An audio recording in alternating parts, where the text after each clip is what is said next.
Good morning, Valenzuelanos. Welcome to another episode for the third quarter of Media and Information Literacy. I am Mr. Brian C. Asibuche, senior high school teacher from Citero Francisco Memorial National High School, and I will guide you to another much-awaited lesson experience today. First and foremost, make sure that you have the following important tools for learning: your notebook, your pen, and of course, your MIL modules.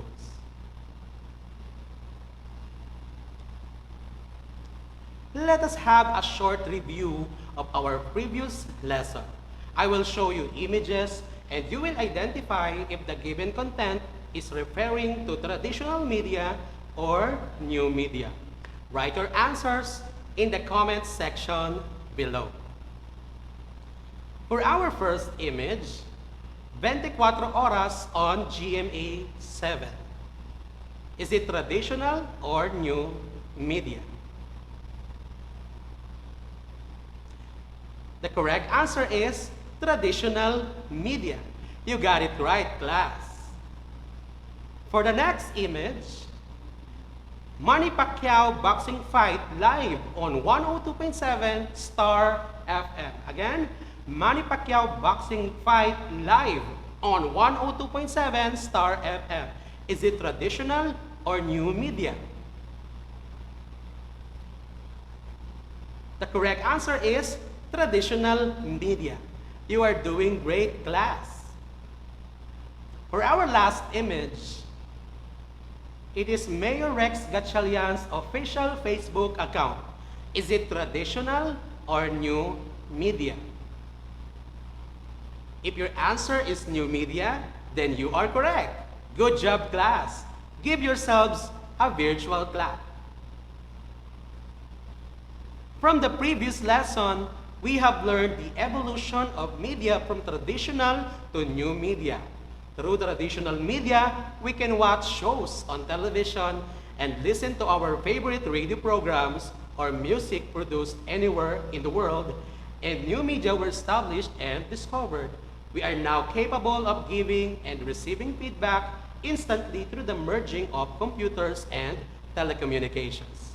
For this week, we are going to identify the different types of media, compare and contrast how one issue is presented through the different types of media.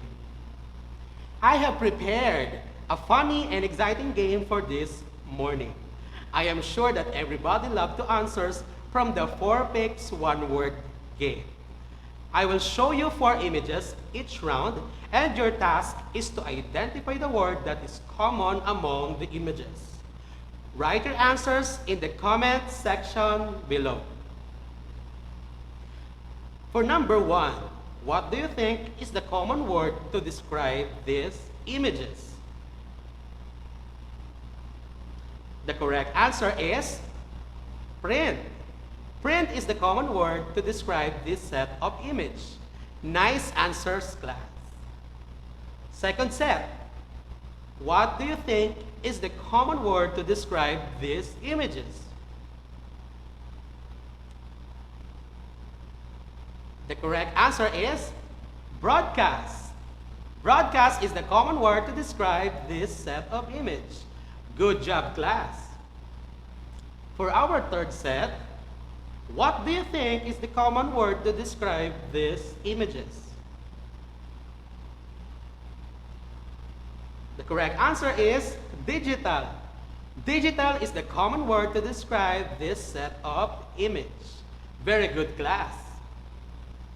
And for our final set, what do you think is the common word to describe these images? If your answer is media, then you are correct. Media is the common word to describe this set of images. Very good, class. You all did a great job. So the set of images are print, broadcast, digital, and media. What do you think of our next lesson all about? You are right. Our lesson for today is all about the types of media. For our content standard, the learner demonstrates an understanding of media and information literacy and MIL-related concepts. For our most essential learning competencies, compare and contrast how one issue or news is presented through the different types of media. To begin with, let us first define media. What is media? In general, media refers to the various means of communication. For example, television, radio, and newspaper are the different types of media. The term can also be used as a collective noun for the press or news reporting agencies. In the computer world, media is also used as a collective noun but refers to the different types of data storage options. Some of us still watch televisions, listen to radio programs, and read newspapers or magazines while enjoying the new forms of digital media. This is the norm among Filipino families that value the need for old and new media. While it is true that television, radio, and newspapers are still accessible as standalone media, digital media has transformed into one compact interactive medium because of media convergence. Media convergence may be defined in different ways. This may refer to the process of combining print, audio, and video into digital form to operate in synergy. This may also be defined as the coming together of computing, telecommunications, and media in a digital environment. It may also refer to the merger of partnership of two media organizations such as broadcast network and a telecommunications company so that users can access television content on mobile phones. We will discuss media convergence in depth, but let us first identify the classification of media. Media may be classified into three major types according to format. We have print media, electronic, both broadcast and non-broadcast media, digital media, or new media. Print media is a means of mass communication in the form of printed publications.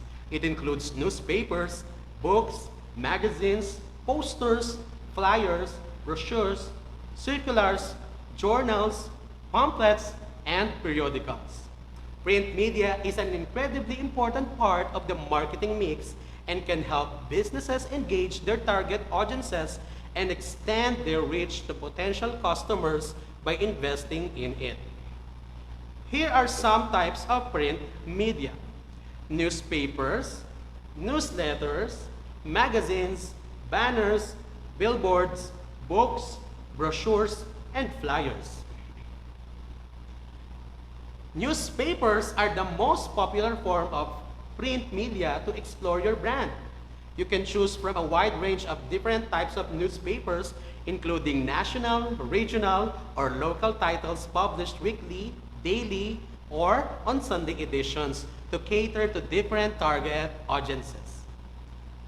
Advertisers can use magazines to target specific market segments. It offers extensive readership choices with a mix of content including food, sports, hobbies, fashion, health, and current affairs. Many magazines provide a coverage of specific industries that are published weekly, monthly, quarterly, or annually. Audiences can be reached by placing eye-catching, simple, and elegant ads in magazines with a well-defined geographic, demographic, or lifestyle focus, but it costs a bit more. Banners are an effective print marketing tool to advertise new offers and deals for your business. Banners are lightweight and flexible and can be used repetitively at various public events and meetings, reaching a wider audience. Although digital marketing has exploded quickly, print media advertising is still innovative in today's digital age. The modern advertising techniques use many ways to convey a message to consumers. Print media, however, is one of the oldest forms of advertising.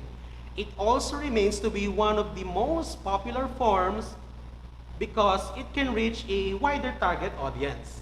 There are various types of print media that help advertisers target a particular segment of consumers. Other types of print media are your learning modules, pamphlets, dictionaries, and the likes. Now, analyze this image. What do you think is the message being conveyed by this image?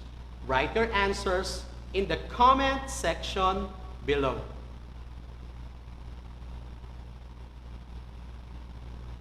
Alright, this image illustrates the evolution of traditional media and new media.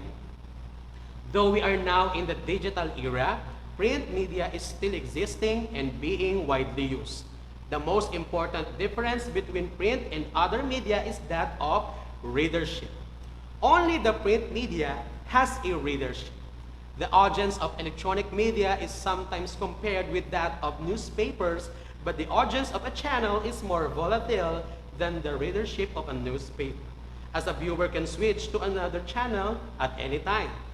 Sufficient space for feedback from its readers gives a newspaper an advantage over other media. Our second type of media is the broadcast media. Broadcast media is the most expedient means to transmit information immediately to the widest possible audience. Although the internet currently challenges television as the primary source of both news and other recreational content, broadcast media refers to primarily television and radio, although broadcasting companies have expanded to offer digital offerings, including media streaming applications and the other robust web-based offerings. The integration of the internet has increased the pressure on broadcast media groups to deliver high-quality information at a minimum cost. To control the cost, improving operations is more important for these groups now than ever before. This includes streamlining processes such as transmission and infrastructure management, content development, studio management, and news operations. What type of information are available in broadcasting media? The broadcasting media provides valuable information, for example, speeches, documentaries, interviews, advertisements, daily news, financial markets, and much more. The latest, the newest, and the most up-to-date information can be found here. Here are the types of broadcast media: speeches, documentaries, interviews, advertisements, daily news, financial markets information, short video clips, tutorials, and podcasts. Television is still a power player.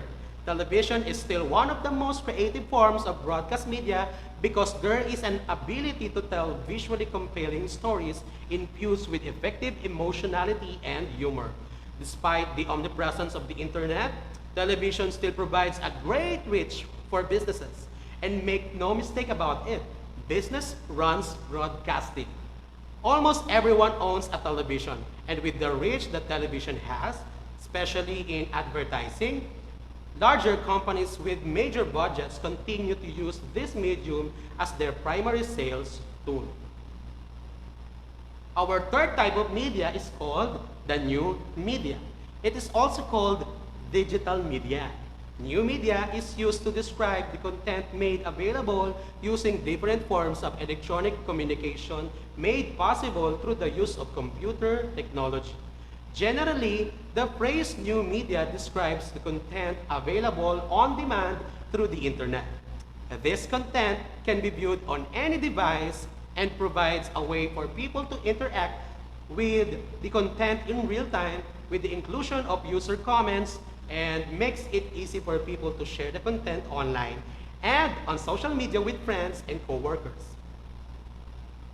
The digital era, however, meant a whole new set of media transmission methods and devices, with more developed every year. These days, most types of digital media fit into one of these main subgroups. We have audio, video, social media, advertising, news and literature, ebooks, blog posts or articles, video games, film or movie, and virtual reality. Let us consider this image. What do you think it would like to imply? Write your answers in the comment section below.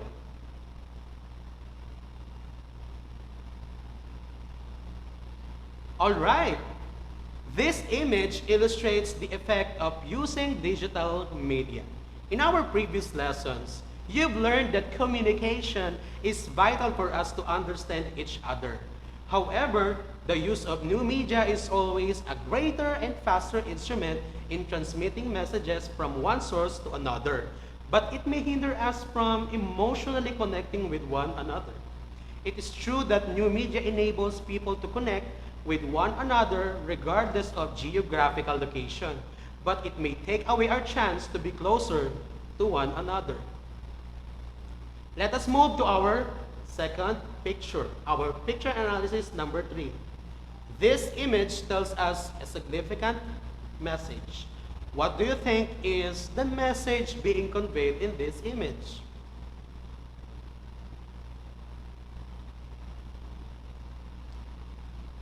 All right, this image illustrates the current situation of netizens in giving their own opinions on the current reported news. People tend to use new media for giving types of feedback, and sometimes different views of these people create barriers to each other. Remember, we have the right to freedom of speech, but make sure that all information being disseminated online has been fact-checked. Always think before you click. Always do a fact check before liking and sharing. The images in picture analysis 2 and 3 illustrate media convergence. What do we mean by media convergence? According to Grant and Wilkinson, media convergence is defined as the coming together of different equipment and tools for producing and distributing news. Henry Jenkins stated that it is the combination of new media and old media within a single piece of media work, the coming together of different media products and technology, such as video gaming and mobile phones. One example of media convergence as we know it today is illustrated through the merging of newspaper copy to the news apps and websites.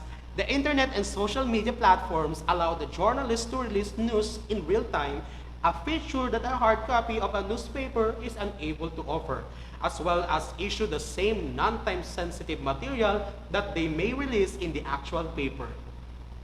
Media convergence generates many obvious opportunities for creative industries to circulate content and advertisement.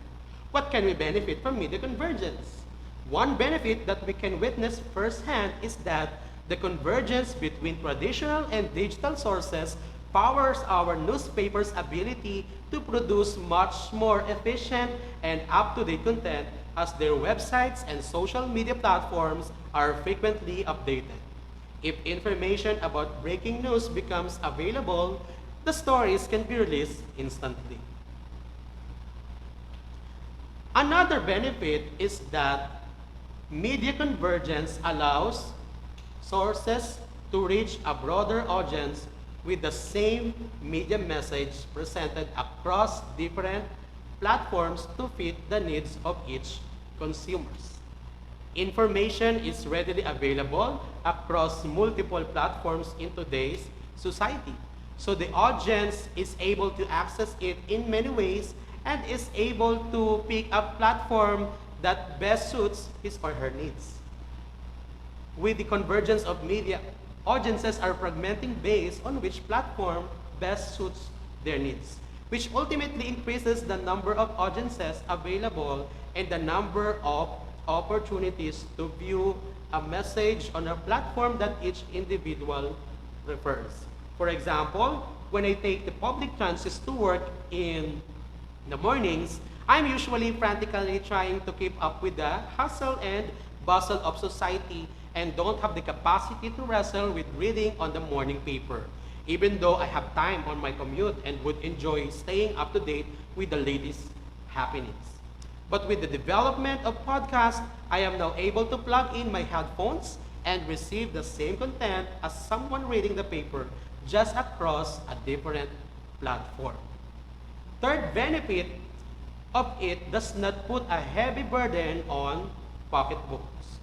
Creative industries are discovering more ways to converge their media that play to their advantage in terms of efficacy and cost effectiveness. Any of us know any companies in the print industry are finding ways to incorporate the use of the internet into their content distribution. Media convergence is cheaper than employing multiple employees specializing in only one platform, having separate employees for TV, separate employees for print, etc. It's also extremely efficient and cost-effective to use social media for public outreach. Advertising reporting a quick breaking news update rather than printing a full article in the paper, or simply keeping the public informed on a personal level. And it's all for free. So we know that media convergence offers many opportunities to socialize, but what may be less apparent is that it also poses many challenges too. In today's society, technology is constantly growing and evolving, which ultimately means that our opportunities are continuously growing too, and at an exceptional rate. And a lot of the time, it can become overwhelming and difficult to keep up with the latest technology and opportunities available. Media convergence also requires a source to establish credibility and rapport for an audience to deem it reliable. The idea of getting information from different news sites and platforms is very convenient, but it's only effective if an audience trusts and appreciates each of the platforms. Ensuring that audiences stay engaged is another challenge of media convergence. Industries often face the challenge of finding ways to make their platforms unique and stand out from their competition. They also have a way to the way pros and cons of how placing their content across multiple platforms affects their revenue. Once again, let us have a run-through of our discussion for today. The three types of media are print media, broadcast media, and digital media. Each one of these types is significant for us to access various information. The coming together of this media for producing and distribution of information is called media convergence. Now, let us have a short assessment to test what you have learned for today's discussion. Choose and write the letter of the correct answer and write it on the comment section below. For our first question, in this type of media, people relied on newspapers and magazines to learn everything from recipes and entertainment news to important information about the country or the world. A. Print media, B. Broadcast media, or C. New media.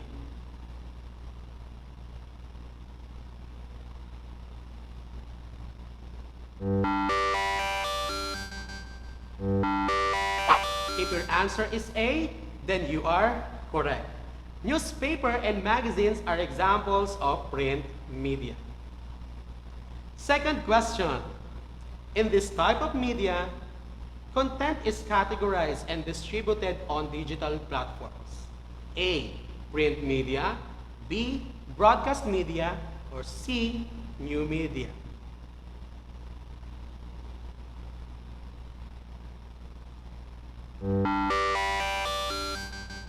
The correct answer is C. New media. Any information being distributed on digital platforms is part of a new media. Question number 3. The notable difference between print and other media is that of A. Authorship, B. Readership, or C. Relationship.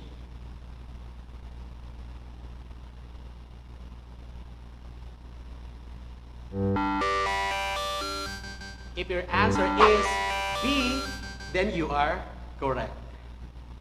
Good job, class. For our fourth question, the internet and social media platforms allow journalists to release news in real time. This feature is best described for A, print media, B, broadcast media, or C, new media.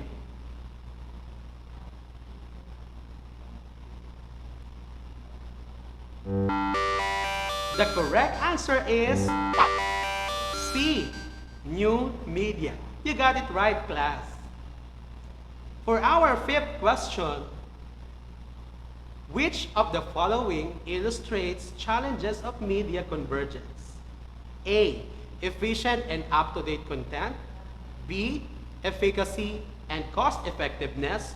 Or C, constantly growing and evolving.